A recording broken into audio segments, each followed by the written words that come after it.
The topic today is how to increase radiant vitality, the 14 factors. So it's a new field of endeavor that I'm calling radiant vitality. I'm going to talk about what it is, how to develop it, and even how to measure it. Vitality is of two types.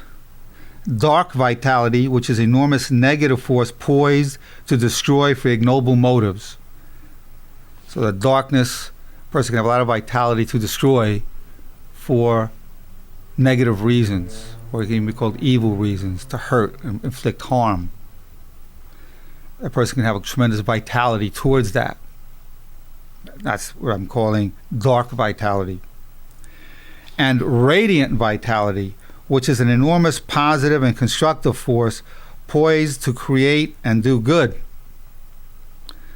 So we're going to be talking about radiant vitality, but I wanted to contrast it to dark vitality. We all have that dark vitality, but the whole idea is to develop more and more the radiant vitality. We're always poised to serve, always poised to recognize the opportunity, always poised to recognize the greatness in the moment, the opportunities to do good, always ready for it. It's a warrior way of life. We're always ready to serve and to do good. And that's part of the radiant vitality. Each is recognized by its light or absence thereof. When a person has radiant vitality, you see it, you recognize it. If they don't have it, you see that darkness around them, a shade over the eyes, a cloud. You can see it. You can see it. Sometimes you can see a group of guys on one side of the street and you know, don't walk by these guys. I grew up in a neighborhood where you knew you don't want to walk by them. Not saying anything, you see it, you're not going to walk by them because you see the dark vitality. They could be strong, they're poised to inflict harm. It's just natural, you see it. It's as real as looking at any physical object. And the other side, there's the radiant vitality. You see that. It's recognized by its light. You see it. You recognize when someone has it. It's instantaneously knowable. It's reflected in the voice. There's a different quality, a softness to it, a humility to it, a lovingness to it. And in the eyes, a certain light coming out, actually coming out and greeting you. A gladness in the eyes. The face. Well, the face also almost looks luminous. You recognize it when you see it. Ah, look at that. It's just alive. The posture even. And by an emanation of love or hate. And the dark vitality, you can see the emanation of hate.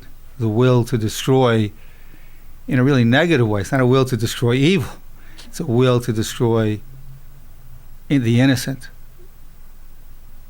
the vulnerable. You see it. On the other hand, there's the love. You see an emanation of the love. That's the radiant vitality. Radiant vitality is the water of life, gushing forth from the fountain of goodness. So it's like a water, and even when you're in the presence, you feel it. It almost has a sense of holiness, has a sense of life, lightness, radiance. And what comes from a fountain of goodness. A person who is good through and through. And you know when you meet that person, this person will never harm me. This person will not turn on me. And you can feel it. And that's part of what we're calling radiant vitality. Planted in the earth of positivity and constructiveness, radiant vitality is the tree of light. So it's a light itself, planted in positivity and constructiveness. To be positive, to be constructive, as opposed to negative and destructive.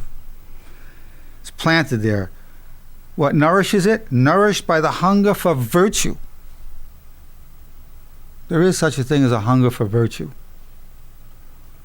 There's an old Persian saying, make no search for water, but find thirst, and water from the very ground will burst. So if you have that hunger for virtue, will bring out the radiant vitality. As we become more virtuous, more compassionate, more humble, more loyal, more truthful, all of that is virtue.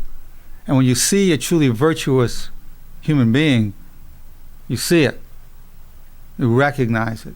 Sometimes you have to know the person for a while to see how they're really behaving, but if you really pay attention, you can see it.